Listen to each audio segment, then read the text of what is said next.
I think there's too many Eternals for one movie. There's a lot. Either way, we're here to do a tier ranking of all the members, plus Dane Whitman, because I feel like he's a scene stealer for the movie. But before we give you guys this tier, make sure to hit that like button, comment your tier ranking, or ranking in general of the Eternals down below. Make sure to follow Cam on all our social medias linked down below. And I want to preface this by saying there will be some spoilers for Eternals, so if you have not seen the movie, make sure to bookmark this video, then go watch the movie, come back, and see what our ranking of the characters is. So the tiers we have are best of the best, great, good, meh, and bad. And again, we're doing the 10 Eternals as well as Dane Whitman. First up, we've got Ajak, who is barely in the movie because she dies. Dead. She's literally dead in the first 20 minutes. I would call her meh. Meh? Yeah. Yeah, I'll go meh with Ajak, and they marketed her as like the head of the Eternals, which was extremely upsetting because she just died so quickly. I don't think we ever really see her use her full powers though, which is very kind of upsetting to me. Salma Hayek, she does her best, but the character is very meh. Next, we have Sersi, who kind of becomes the lead of the Eternals throughout the course of the movie. I think this character can be kind of bland and cardboard at times with the performance, and there's not much to her. You made a good point, though. Can you remind me? You said she's already adapted to humanity, unlike the other Eternals. Correct. I love Gemma Chan, and Sersi is a good character, but the reason why her character development feels so much less than all the other Eternals is because she already loves Earth and she already loves humanity, and she's like already fully on board with stopping Tiamat. Throughout the course of the movie, like we're kind of seeing the other Eternals like come to terms with what they have to do, but like she's already there, she's already on board. We see her have some confidence issues, but other than that, like she's pretty much a fully developed character from the beginning. I'd give her good. Good? Yeah. Good or great? I'd highest I'm going is good with her. Yeah. I'll go good with Sersi. I think that, you know, I like her relationship with Dane Whitman a lot. A lot of these characters are underdeveloped because they try to introduce so many so quick. Again, it can be a fault. But next we have Dane Whitman, aka Jon Snow, the man, the myth, the legend. He stole the show for me. By far my favorite character in the movie. He's only on screen for like for maybe the first 10 minutes and then the very end of the movie and a post-credit scene. But I don't care. Like his presence, it was felt. He was one of the funnier characters. He just had that charisma. Instant star in the MCU. I think Dane Whitman's here to stay. If we're looking at these tiers, when it comes to what we were given from the film itself, I have to go best of the best. I know you disagree.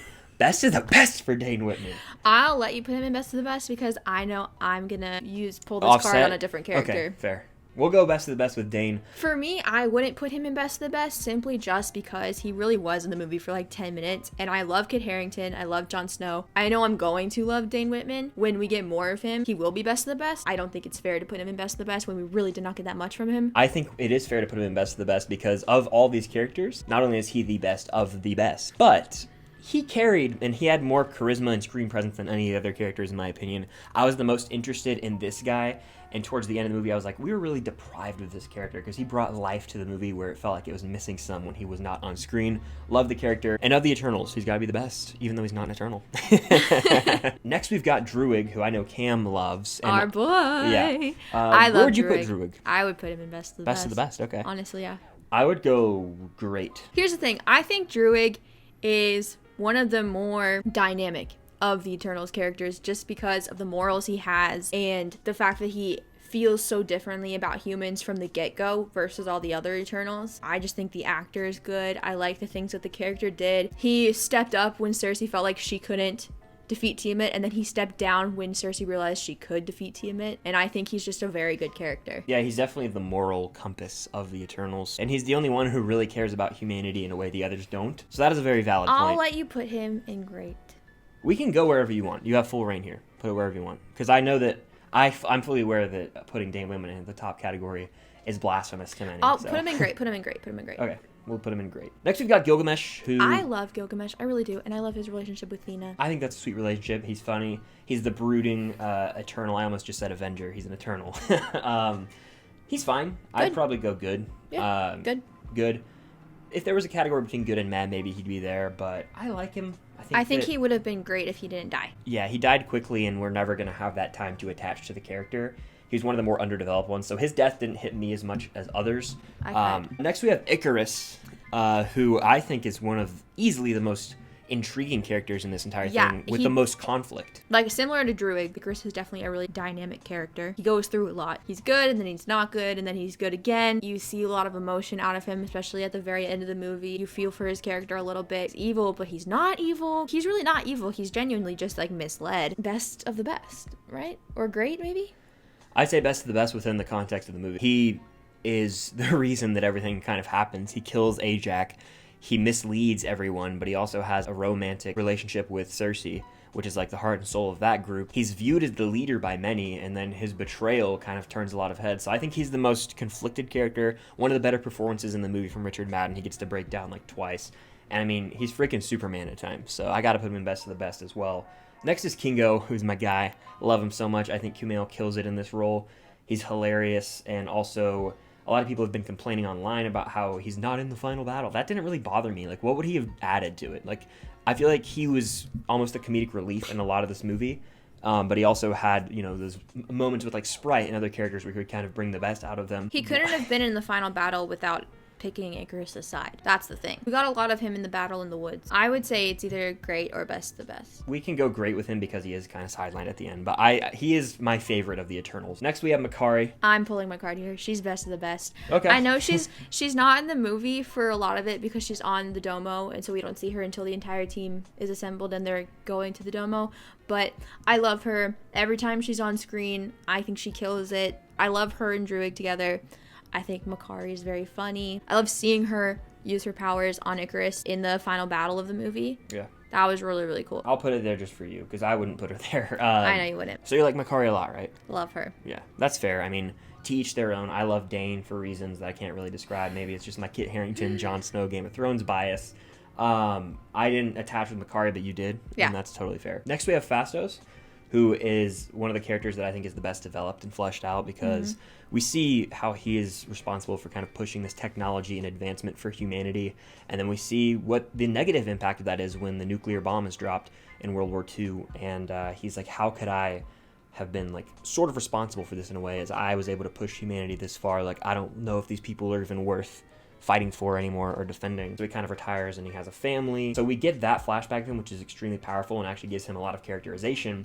So moving forward, we can see this man's broken and he feels guilty for a lot of the negative downfall of humanity. I think Phastos is a great character. He's definitely a character that sneaks up on you because I think going into the movie, especially just based on the trailers and like the little 30-second clips that Marvel gives us, there wasn't much of Phastos, so no one was expecting to like him as much as they did, and I think he snuck up on a lot of people because he's great. I think his powers are really, really, really cool, and he's super funny, so he's kind of got all of it. He's got character development, cool powers, and humor. I'd put him in great, personally.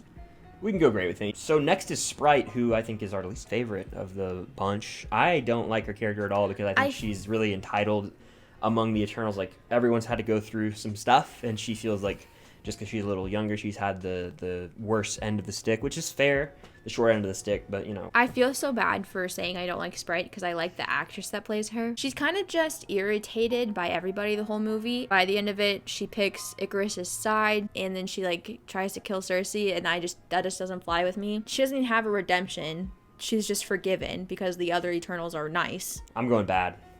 Yeah. I feel bad for doing it to her. The last one we have is Stina. Talk about riding the bench all season long, being the backup and never getting to see the spotlight. She's just kind of tripping out the whole movie. I'd say she's meh or bad. Like I would put her in meh. Meh? Because she does have that good scene with Crow in the cave, the deviant, and I like her relationship with Gilgamesh. She's a character with a lot of trauma. In a way, she kind of reminds me a little bit of like Bucky Barnes and how like he's so quiet and doesn't really talk to anybody because he's got a lot of trauma. Because her with her mind weary, she's got a lot going on in her head, so she doesn't talk all that much to people. Yeah. And then the one person she does talk to dies. I think she kind of feels like she's on her own for a little bit, but we see her open up towards the end of the movie. But then the movie ends and we don't really get that much of her, and we don't get to see her fight as much as I would have liked to for her being like the greatest warrior of all time. So that was kind of a letdown. Angelina Jolie killed it though. But now that we have like our tier ranking together, we're actually going to go through each one from bottom to top and say what category we would have put them in if we did this alone, because I feel like that might be pretty fun. Okay. So starting at the bottom, Sprite, I would have put in bad. Personally. Ajak, I would have put in almost bad, but I'll stick with meh. What would you have done? I would keep her in meh just because it's not her fault that she died. Athena, I'll stick with meh. Stick with meh. Sersi, good. Depending on my mood, she would go between good or great for me. Oh, wow, great, okay. She's closer to meh than good for me. Gilgamesh, straight up meh. I don't know why I put him in good. He would stay in good for me. Yeah, he'd be in meh. Druig, I'd stay great. I would have put him in best of the best. Kingo, I would have put in best of the best because I think he was the scene stealer of the whole movie. What about you? I was thinking either great or best of the best. Okay, fair. Phastos might have been best of the best if I had to do it, my personal thing. Fuck it, we're moving him up there actually right now. Dane, I would have put in good. Dane, I would have put in great. I know he's not the best of the best. That's just me being a fanboy. I don't care. Ikaris would have still been best of the best because he's probably the most complex. Makkari would have been meh for me. She's, yeah, I'm sorry. She's like the least developed of them all, besides Sprite. I just put it there because I got a pass with Dane, so. She would stay in best of the best for me. And then that's it. So that's our tier ranking of the Eternals plus Dane Whitman, the best character in the movie. I don't care what anyone says. Let us know your ranking in the comments down below, and as well as what you think of our rankings. Do you think we're buffoons? I would love to hear it. Thank you guys for watching. We got more MCU content coming right around the corner. Subscribe and hit that notification bell so you don't miss out on any future MCU reviews, rankings, all that good stuff. And until next time, see you guys later.